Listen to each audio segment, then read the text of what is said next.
일단은 데이터 센터를 결국에는 이제 AI 개발 경쟁이 지금 엔비디아도 어저께 결국에는 시총 1위를 탈환하는 모습을 보여줬는데 그 중심에는 결국엔 AI가 있다라고 생각을 할 수가 있고 AI 개발 경쟁은 이제 데이터 센터의 전력 수요로 이어진다라고 보시면 되는 것 같은데요.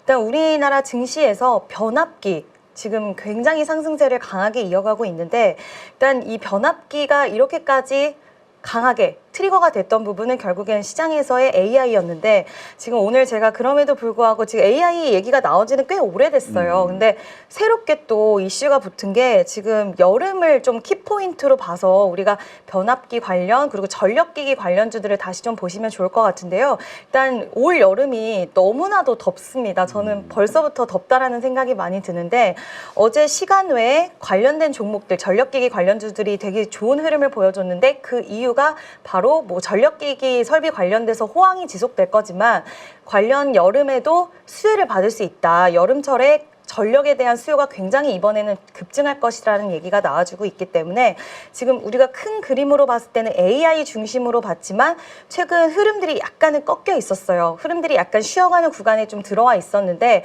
다시 한번 여름철이라는 이 키워드를 맞물리면서 좀 관련된 종목들이 상승세가 나와줄 수 있겠다라고 좀 볼 수 있을 것 같고요.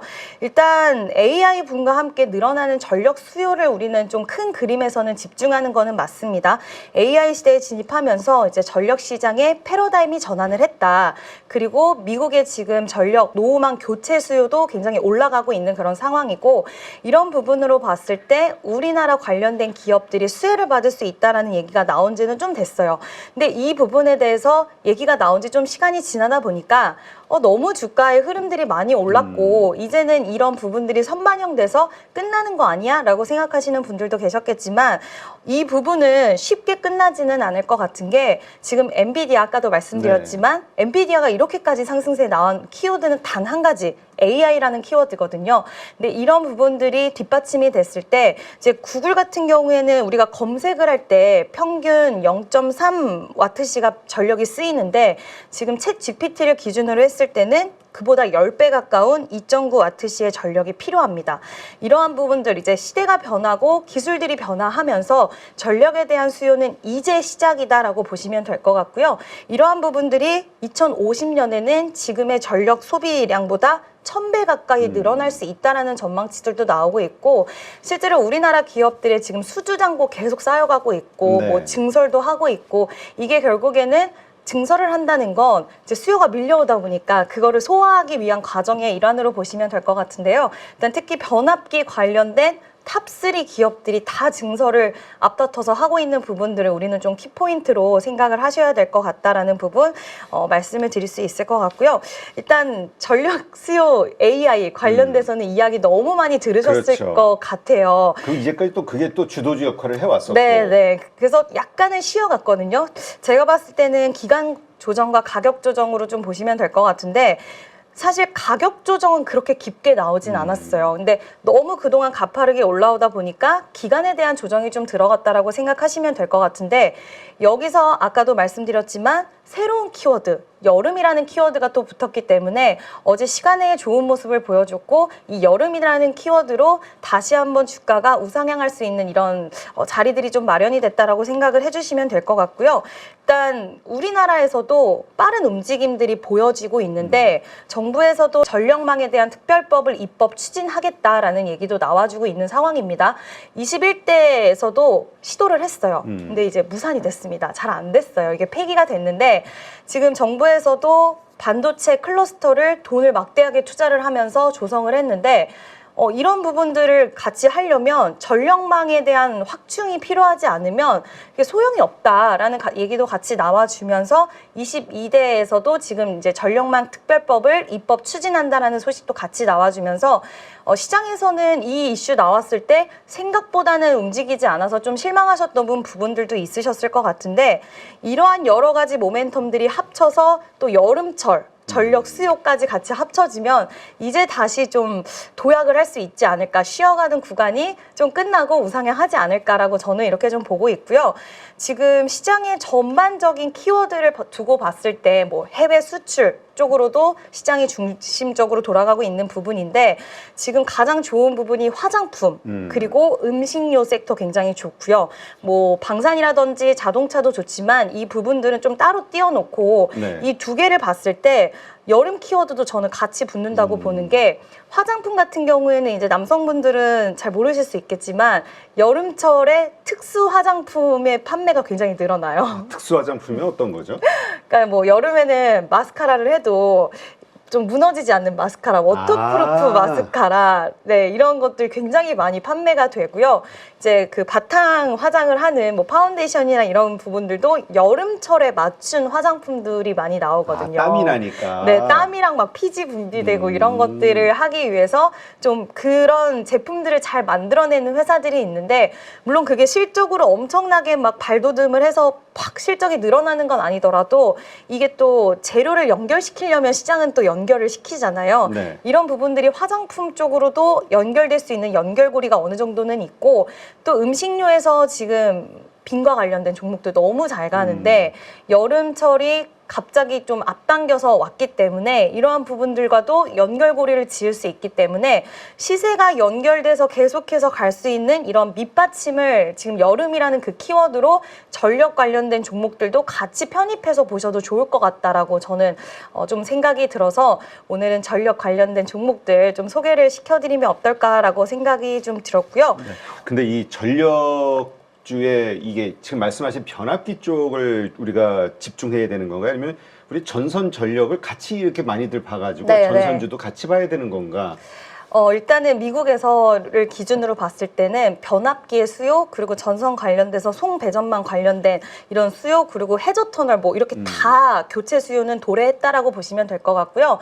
전선주들이 시장에서 잘 간 이유는 구리가 사실 있었죠. 구리 네. 가격이 상승을 하면서 변압기는 먼저 이미 쭉 올라갔고 뒤를 따라서 그동안 못 갔던 종목들이 구리 관련돼서 가격이 뛰면서 같이 올라가는 그런 부분들을 보여줬는데 저도 이 부분이 어저께 고민이 많이 되더라고요. 이걸 같이 한 묶음으로 봐야 되나라고 생각을 했는데 어제 시간에서 움직였던 종목들을 보면은 그동안 이제 구리 관련돼서 가격 뛰면서 같이 올라갔던 종목들이 상대적으로 좀 가볍다 보니까 네. 좀 더 탄력적인 모습을 보여줬고요.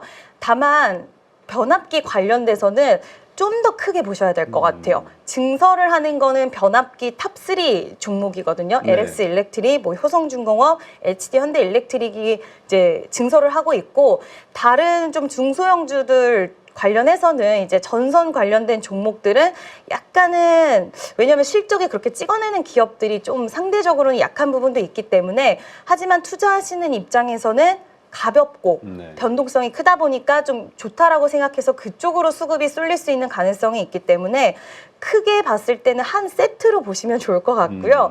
이런 업황과 산업의 상승세를 좀 나는 기대해서 투자하고 싶다 하시는 분들은 저는 변압기를 보시는 게 맞는 것 같고 이런 이슈적인 부분들이 같이 발생을 했을 때는 좀 더 가볍게 움직이는 종목이 좋아 하시는 분들은 전선 관련된 종목들을 좀 더 집중적으로 보시면 좋을 것 같은데 네. 그래서 제가 이제 종목을 그럼 어떤 걸 봐야 되나 좀 궁금해 하시는 분들도 그렇죠. 계실 것 같아서 저는 HD 현대 일렉트릭과 그리고 효성중공업, LX 일렉트릭은 고점에 있는데도 불구하고 가격 조정보다는 기간 조정이 나왔던 이유는 분명하게 있다라고 생각을 하는데 지금 최근에 화장품과 뭐 비교를 할 수 있는 부분들은 아니지만 가는 종목이 더 가는 장세에서 가만히 종목들을 좀 살펴보시면 약간의 가격 조정보다는 이제 기간 조정들이 좀 있고 다시 한번 도약하는 모습들이 대부분 보여지는데 변압기도 좀 비슷한 이런 양상들을 보이고 있다라고 생각하기 때문에 전 눌릴 때 사시면 계속 좀 비중을 늘려가시는 것도 저는 좋다라고 생각하거든요. 네. 다만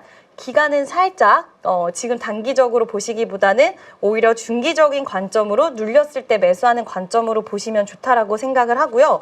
어제 좀 좋은 모습을 보여줬던 종목들 보니 시간에서 이제 일진전기라는 종목도 상대적으로 좀 고가는 있긴 하지만 그래도 좀 가벼워요. 그래서 일진전기라는 종목 좀 관심 있게 보시면 좋을 것 같고 또 재룡전기라는 전기. 종목. 네, 이 종목도 이제 좀 중소형 변압기라고 생각을 하시면 될 것 같은데요.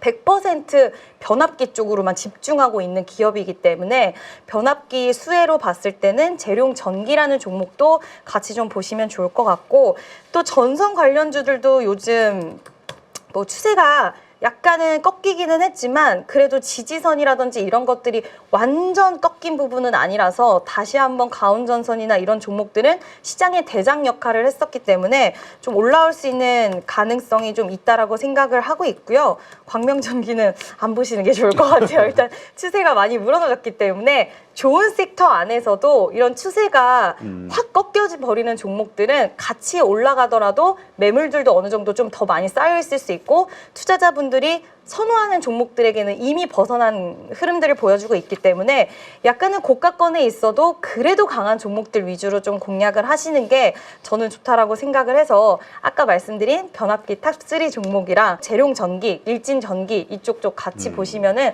좀 오늘 시장에서 어느 정도는 좀 좋은 모습이 나오지 않을까라고 일단은 생각을 하고 있습니다. 네. 저 재룡전기를 그 재무제표를 봤더니 매출액에 대비해서 그 영업이익이 상당히 높더라고요. 높아요. 네. 매출 몇 조 되는 회사보다도 영업이익이 뭐 비슷하거나 많은 경우가 있어서 일진전기하고 비슷하던가 영업이익이 그랬던 것 같아. 네, 일진전기랑 재룡전기 이런 종목들은 이제 상대적으로 좀 시장에서는 어떻게 보면은 막 이렇게 영업이익단이나 이런 부분들이 좋다라고 평가받는 기업들은 아닌데 잘 보시면 굉장히 이익을 잘 내고 있고요. 또 수주 잔고도 많이 쌓여 있기 때문에 결국에는 수주 잔고가 나중에는 실적으로 찍히는 부분이라서 이러한 부분들 봤을 때 매력적이다라고 생각하시면 될 것 같아요. 네, 알겠습니다. 아니 그 장기 투자라는 말을 우리가 저 모멘텀 투자로 좀 바꾸면 그 모멘텀이 1년짜리 모멘텀도 있는 거고 네. 6개월짜리도 있고 하루짜리도 있고 5일짜리도 있고 맞습니다. 그러니까 이런 관점에서 이 모멘텀이 이 정도까지 갈 수 있다. 이 장기 투자의 개념을 네. 조금 바꿔야 될 것 같기는 해요. 그래서 저는 뭐 장기 투자는 뭐 인센티브를 주고 뭐 단기 트레이딩 인센티브를 뭐 이렇게 할 땐 그런 차별을 두는 것 자체가 말이 안 되는 게 세금은 단기 트레이딩 훨씬 많이 내거든요. 아니 근데 또 그거는 그렇게 볼 수도 있지. 장기 투자. 지금은 한국 시장이 단기 투자를 할 수밖에 없는 환경이다 보니까 네. 시세의 연속성이 없잖아. 그러니까 그냥 올랐을 때 팔아야 돼. 수익 실현해야 돼. 이것 때문에 이런 문화가 생기는 거고. 네. 계속 좋은 주식 아니면 가치에 근거해서 영업이익이 늘어나는 만큼 계속 우상향으로 오를 수 있는 어떤 환경 그런 투자를 하는 게 또 틀이 잡히면 또 그게 잡힐 수도 있지. 그거에 인센티브 주는 거는 그럴만하죠. 근데 제 생각에는 그냥 투자해놓고 그 회사에 뭐 아무 기여하는 게 없거든요. 장기 투자도 그냥 기다림을 오래 기다렸다고 해서 거기다가 인센티브를 준다? 저는 그거는 아니라고 생각이 들어요. 어찌됐든 장기 투자든 단기 투자든 근본적인 우리가 주식 투자를 하는 이유는 부를 창출하기 위해서입니다. 재산을 늘리기 위해서잖아요. 시세 차익을 노리는 거예요. 그걸 짧게 보냐 길게 보냐의 차이지 길게 들고 있다고 해서 그 회사에 뭐 투자를 해가지고 그 기업이 잘 되도록 뭐 이렇게 하는 게 아니란 말이에요. 그렇다면 거기에 왜 인센티브를 줘요? 아무런 기업에 도움 1도 안 되는 겁니다. 그러면 오너 입장에 봤을 때는 그냥 주주들이 유상증자 할 때 회사에 돈이 필요하니까 좀 참여해서 돈 좀 주세요. 이게 되면 되는데 그게 아니라면 그냥 필요 없는 거나 마찬가지로 보는 거죠. 하여튼 네. 그거는 생각에 다 다를 수 있으니까 아니면 뭐 간접 투자 펀드 뭐 이런 쪽에다가 인센티브를 준다는 얘기도 있고 뭐 여러 가지. 그러니까 어쨌든 문제 핵심은 지금 유동성이 부족한 이 한국 증시에 돈이 확 들어올 수밖에 없는 이유들을 자꾸 만들어주는 거. 이런 투자로도 했을 때 이런 인센티브 주고 저런 투자했을 땐 또 나름대로 하여튼 뭔가 자꾸 이런 유입 요소들이 있어야 된다. 저는 이 이제 정도로만 가죠. 근본적인 원인은 결국 그거라 생각해요. 글로벌 1위 하는 기업들이 많이 생기면 자연스럽게 한국에 돈이 들어올 거다 생각을 하는데 그거는 뭐 아니지. 우리 일단 밸류업 이거 먼저 해야지. 그러니까요. 거버넌스 이슈가 확 사라져야지. 그러니까 뭐 글로벌 1위가 되는 기업들이 많아지면 뭐 투자하기 싫어도 할걸요? 엔비디아 같은 게 아니야. 우리나라에 있다 생각해 보세요. TSA. 아니 뭐 현대차 세계 2위잖아. 10위 하다가 이제 이제 그냥 올라가잖아요. 그러니까 이제 올라가잖아요. 그러니까 물론 성장도 있지만 하여튼 그것과 함께 그 이제까지 이 개인 투자자들이 불합리하다고 생각하는 뭐 여러 가지 요소들, 뭐 물적 분할 뭐 하다못해 네, 그러니까 그런 이제 어떤 상법 개정. 가버넌스적인 부분도 분명히 이제 선진화돼야 되는 것도 맞는데 제가 봤을 때 가장 근본적인 원인은 미국이 잘 가는 이유는 미국에 거의 전 세계 1위 하는 기업들이 있기 때문에 그렇다 생각을 합니다. 그런 기업들을 사고 싶지 뭐 엔비디아 관련주 사고 싶겠어요, 외국인들이? 잘 알지도 못하는데. 그러니까 이제 뭐 그렇게 보시면 될 것 같고, 57%의 그 데이 트레이더들. 제가 어제 좀 곰곰이 생각해 봤거든요. 그러니까 한국 증시가 이런 여건이기 때문일 수도 있긴 한데, 닭이 먼저냐, 알이 먼저냐 할 수도 있는데, 아시겠지만, 대한민국의 국민성, 우리는 어떤 민족입니까, 여러분? 빨리빨리 민족 아니에요. 우리는 빨리빨리 민족이에요. 빨리 돈을 벌고 싶고, 뭐 지금 뭐 땅값도 떡상, 뭐 아파트값 떡상 해가지고 지금 집도 못 사게 생기니까 빨리빨리 돈을 벌고 싶은 거예요. 그러니까 단기 트레이딩이 잘 될 수밖에 없는 거 아닌가. 그러면서 어제 생각든 게 증권주 사야 되나? 이거 거래 수수료가 좀 잘 될 것 같은 생각도 좀 들고 하여튼 뭐 그런 생각이 들었는데, 자, 어쨌든 전력 설비 시장에서 지금 계속 우상향 중입니다. 네. 그다음에 AI 계속 올라가니까 뭐 전력, 원자력 뭐 이런 것들 봐야 될 거고요. 아까 조금 이지연 대표도 그 네. 부분 여름이라는 큰 테마에서 전력주 계속 보자라고 했죠. 네, 그 우상향 흐름 계속 이어가고 있거든요. 그다음에 화장품, 반도체, 대왕고래, 자동차, 조선, 식품 뭐 이런 것들이 지금 시장을 상승하고 있잖아요. 뭐 이렇게 얘기해 보면 웬만한 섹터 다 가는 것 같은데 도대체 어디 들어가 있어 갖고 개인들은 돈을 못 번다는 소리가 나오나 하는 생각도 드는데 뭐 시장 지수는 좀 지지부진하지만 그래도 섹터 단위를 보면 괜찮은 섹터들이 많다. 그래서 사실 단일 섹터가 올라가면 참 매매하기 편한데 이렇게 이제 요중에 선택을 해야 됩니다. 어떤 거는 쉬고 어떤 거는 올라가고. 그래서 일단 오늘 매매 대상으로 생각하고 있는 종목들은 뭐냐면 이겁니다. 자, HD, 현대, 일렉트릭 대장주죠. 요게 섹터의 대장이기 때문에 얘가 꺾이면 나머지 다 꺾인다라고 이야기 드렸었어요. 근데 보시면 여기 21선 요때 제가 그 이야기를 드렸거든요. 얘가 여기서 중요한 위치이기 때문에 꺾이면 오늘 전력주들이 다 죽을 거고 위로 올리면 나머지 다 올라갈 겁니다. 이런 이야기를 드렸었는데 요날 장대 양봉 나오고 뭐 LS 일렉트릭도 뭐 급등하고 다 했었거든요. 지금 또 조정을 받았잖아요. 근데 요 장대 양봉이 나온 기준선을 이탈하면 저는 전력 설비 한동안 조정을 좀 받겠구나. 그런 생각을 했는데 여기를 땡겨 올리더니 안 깨고 지금 다시 단기 이평선을 정배열로 만드는 그런 구간으로 들어갔습니다. 자, 그러면 이런 구간에서 요런 저항을 지금 돌파를 해놓고 어제 그제 눌림을 받았습니다. 그럼 오늘 요런 종목이 저항을 돌파하면서 시세를 주는 그런 그림이 나오면 한번 해볼만 하지 않겠나. 그러면 지금 올라가는 흐름이니까 아침에 막 갭이 뜬다든지 하면 조정을 받았다가 돌아가는 그런 시점에 공략을 해보면 뭐 이런 것들도 좀 따뜻하게 먹지 않겠나라는 생각이 들고요. LIG 넥스원이라고 다들 아실 거예요. 신고가 갔죠. 요거를 사실 이날 이야기를 드리고 싶었는데 제가 보유한 종목들은 방송에서 얘기를 하면 안 되기 때문에 어쩔 수가 없었고 요 지금 장대 양봉 이후에 거래량이 확 줄면서 하루 쉬었어요. 오늘 또 아침에 올라간 척 하다가 이렇게 거래량 더 죽이면서 쉬어갈 수도 있는데 일단은 관심권에 놓고 지켜보되 분봉상에서 저항 자리인 고점을 돌파하거나 이런 구간에서 시세 연속성이 나오는지 프로그램 매수가 들어오는지 외국인들이 계속 사는지 기관들이 사는지 이런 것들을 보면서 매매를 할 생각입니다. 그래서 이런 거 그다음에 전력 설비 중에 한전산업도 최근에 좀 강하더라고요. 그래서 한전산업도 일단 보시는 것처럼 저항이 분봉상인데 이렇게 잡혀 있는데 이거를 돌파하게 되면 시세가 좀 더 나오지 않을까. 가격 저항들도 돌파하는 그런 흐름들을 보면서 오늘 매매 대상으로 삼고 있으니까 참고해 보시고요. 반도체 섹터라고 해야 되나? 뭐 IT 쪽은 이수페타시스가 신고가입니다.